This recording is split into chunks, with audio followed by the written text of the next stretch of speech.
जय माता दी दोस्तों। धनतेरस के दिन हमें पूजा कैसे करना चाहिए, कितने दीप लगाना चाहिए और जो लक्ष्मी गणेश हैं उनकी हमें नए वाले लक्ष्मी गणेश की पूजा करनी चाहिए कि पुराने लक्ष्मी गणेश की हम पूजा करें। साथ ही दोस्तों, यदि धन्वंतरी देवता की फोटो या फिर कुबेर देवता की प्रतिमा नहीं है तो क्या हम जो नए लेकर आए हैं उनकी पूजा करें, कैसे करें। बहुत सारी बातें धनतेरस पूजा से संबंधित इस वीडियो में हम आपके साथ शेयर करने वाले हैं। साथ ही हम आपको सरल विधि पूजा की बताने वाले हैं जिससे कि आप अपने घर में आसान तरीके से धन्वंतरी देवता, कुबेर देवता और माता लक्ष्मी, भगवान गणेश के साथ पूजा करके माता लक्ष्मी की कृपा प्राप्त कर सकते हैं।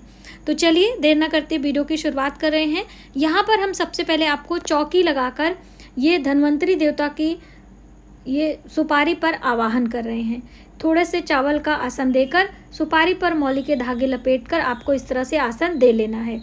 ऐसे ही अगर आपके पास कुबेर देवता नहीं है तो उनको भी आप सुपारी पर मौली के धागे लपेटकर अब आवाहन यानी कि ध्यान करके आप इस तरह से बना सकते हैं।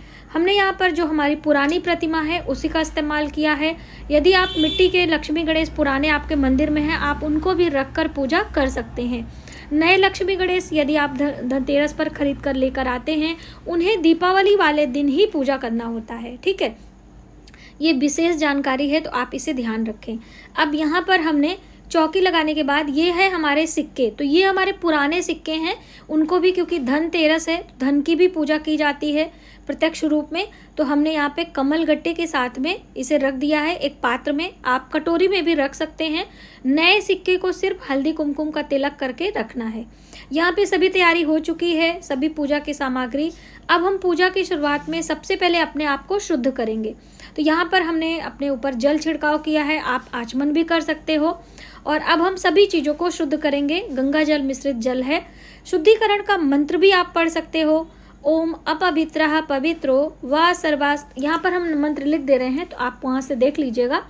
बहुत सारी चीज़ें दोस्तों चाहकर भी हम बता नहीं पाते हैं क्योंकि समय का अभाव रहता है। तो यहाँ देखिए, अब हम घी के दीपक लेंगे। ये जैसे कि दिवाली पर सरसों के तेल के दिए लगाते हैं, लेकिन वो सिर्फ रोशनी के लिए होता है। पूजा पाठ में घी के ही दिए और स्पेशली माता लक्ष्मी को आपने घी के दिए ही लगाने हैं। तो ये पूजा में हमने एक दीपक रखा है और आसन मैंने स्वस्तिक पर यानी चावल का ही दिया है। अब हम सबसे पहले दीप प्रज्वलित करेंगे और दीप का पूजन करेंगे। किसी भी पूजा में आपको ये कार्य करना होता है। सभी देवताओं को आसन देकर और हम दीप पूजन करेंगे और अपने पूजा की शुरुआत करेंगे। ओम गंग गणपतये नमः, यानी प्रथम पूज्य भगवान गणेश की पूजा सबसे पहले की जाती है। उनका ध्यान, उनका मनन। आपको कोई भी मंत्र कुछ भी नहीं आता है, ओम गंग गणपतये नमः या वक्रतुंड महाकाय सूर्यकोटि समप्रभ निर्विघ्नं कुरु मे देव सर्वकायेषु सर्वदा, इस तरह से बोलते हुए अपने पूजा की शुरुआत करनी है और दीप पूजन करना है। हल्दी कुमकुम का तिलक करेंगे, अक्षत चढ़ाएंगे, पुष्प चढ़ाएंगे और फिर हम अपने दीप देवता को प्रणाम करके अपनी पूजा की शुरुआत करेंगे। पूजा की शुरुआत में सबसे पहले सभी देवी देवताओं को स्नान कराना है। तो देखिए, हमने यहाँ पर पुष्प लिया है, आप आचमनी भी ले सकते हैं। तो सभी देवताओं को स्नान करा दिया है। अब उसके बाद हम भगवान को प्रणाम करेंगे और यहाँ पर आवाहित करेंगे, यानी कि धन्वंतरी देवता को या फिर कुबेर देवता को, जिसकी भी प्रतिमा नहीं है उनको हम आवाहन करेंगे, आसन देंगे। ठीक है, कभी भी आप पूजा करें तो इस तरह से आपको ये कार्य करना होता है। और अब हम उसके बाद प्रणाम करने के बाद, यानी आपके देवता आ चुके हैं, आप उनका पूजन शुरू करें प्रणाम करते हुए। स्नान कराने के बाद आपको वस्त्र पहनाना होता है। तो वस्त्र हम मौली के रूप में आपको दिखा रहे हैं। ये मौली के धागे हैं, आप इस तरह से भी पहना सकते हैं यदि आपके पास कुछ नहीं है। ऐसे हमने यहाँ पर एक चुंदरी ली है तो हम यहाँ पर चुंदरी अर्पित करेंगे। दोस्तों, भगवान गणेश को दूर्बा, समीप पत्र, बिल पत्र, तेज पत्र, जितने भी पत्र हैं आप सब एकत्र करके चढ़ा सकते हैं। जनेऊ चढ़ा सकते हैं, जो भी है आप पूजा की थाली में पहले से आपको रख लेना है। यहाँ पर हमारे पास माला है तो हमने एक माला लिया है और यही हमने पहना दिया है। आप अलग अलग पुष्प भी चढ़ा सकते हैं यदि आपके पास माला नहीं है तो। यहाँ पर ये धन्वंतरी देवता को भी हम पुष्प अर्पित करेंगे, प्रणाम करेंगे। और अब हम हल्दी कुमकुम तिलक करेंगे। तो पहले हम तिलक को थोड़ा सा जल से घोल बना लेंगे, क्योंकि सूखा तिलक नहीं लगाते हैं। ये घोल बनाकर भगवान गणेश को तिलक करेंगे माता लक्ष्मी को तिलक करेंगे और माता सरस्वती भी हैं और ये हैं कुबेर देवता। इसी प्रकार से धन्वंतरी देवता को भी हमने तिलक करना है हल्दी से। हल्दी का तिलक भगवान धन्वंतरी को करेंगे और फिर से भगवान गणेश को, क्योंकि देखिए हल्दी, कुमकुम, सिंदूर सभी चीज़ें भगवान गणेश को चढ़ाई जाती हैं, तो आपने इसे सभी चीज़ें चढ़ा देनी है बारी बारी से। और आप चाहें तो अष्टगन तिलक भी चढ़ा सकते हैं। यहाँ पर हम अक्षत चढ़ाएंगे धन्वंतरी देवता को, और ये गणेश जी को आप पीले अक्षत भी चढ़ा सकते हैं, माता लक्ष्मी को पीले अक्षत भी चढ़ा सकते हैं। जैसे भी आपकी व्यवस्था हो, पूर्ण श्रद्धा भाव से आपको पूजन करना होता है। और माता लक्ष्मी के मंत्रों का जप, साथ ही आपको जो आपके पास नए बर्तन, चांदी के सिक्के, कोई आपने सोने चांदी के गहने रखे हैं, उन पर भी आपको हल्दी कुमकुम का तिलक कर लेना है। बस इस छोटी सी बात का ध्यान रखें कि हमें पुराने चीज़ों का ही पूजन करना है, नए चीज़ों को सिर्फ तिलक करके रख देना है। अब हमने यहाँ पर सिंदूर चढ़ाना है, क्योंकि माता लक्ष्मी की पूजा है, तो यहाँ पर हम सिंदूर चढ़ा रहे हैं। भगवान गणेश को भी आपको सिंदूर लगाना है। कई लोग पूछते हैं कि कितनी बार हम सिंदूर लगाएं, तो देखिए यहाँ पर हमने 2 बारी भगवान गणेश को, 3 बारी माता लक्ष्मी को सिंदूर लगाया है। और ये बचा हुआ सिंदूर आप अपनी मांग में भी लगा सकते हैं, उंगली में। और अब इसके बाद इसको आपको गीले कपड़े से पोंछ लेना है, क्योंकि पूजा पाठ करने के बाद आपको बार बार हाथ नहीं धोना होता है। और जब एक बार हम दीपक जला लेते हैं तो हमें बार बार उठना भी नहीं होता है पूजा से।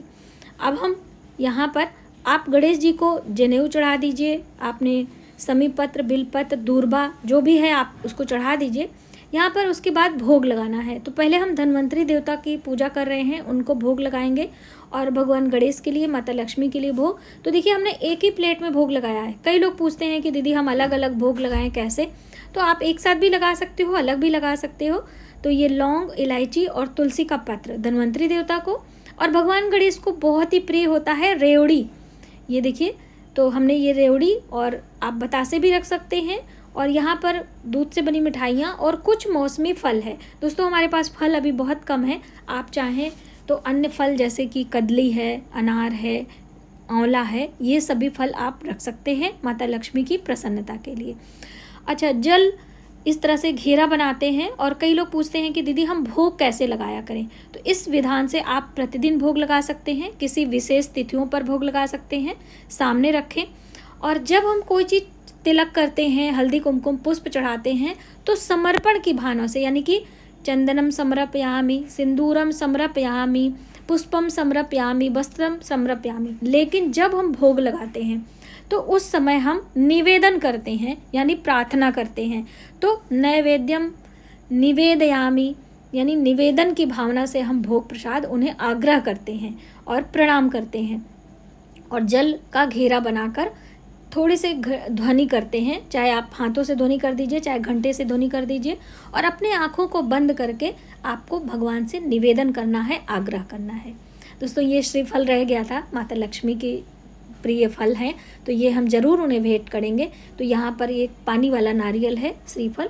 और अब आप सोचेंगे इसे क्या करना है, बाद में आप दीपावली पूजा के बाद आप इसे तोड़कर प्रसाद के रूप में ले सकते हैं।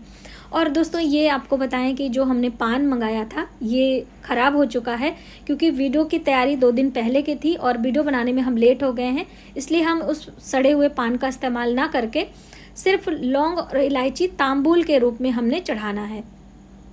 ठीक है, तो अब हम यहाँ पर सिर्फ 2 लौंग जोड़े से और 1 हरी इलायची चढ़ाएंगे। तांबूल हमने नहीं चढ़ाना है, क्योंकि वो हमारा ख़राब हो चुका है। सड़ी चीज़ें देवी देवताओं को अर्पित हम नहीं करते हैं।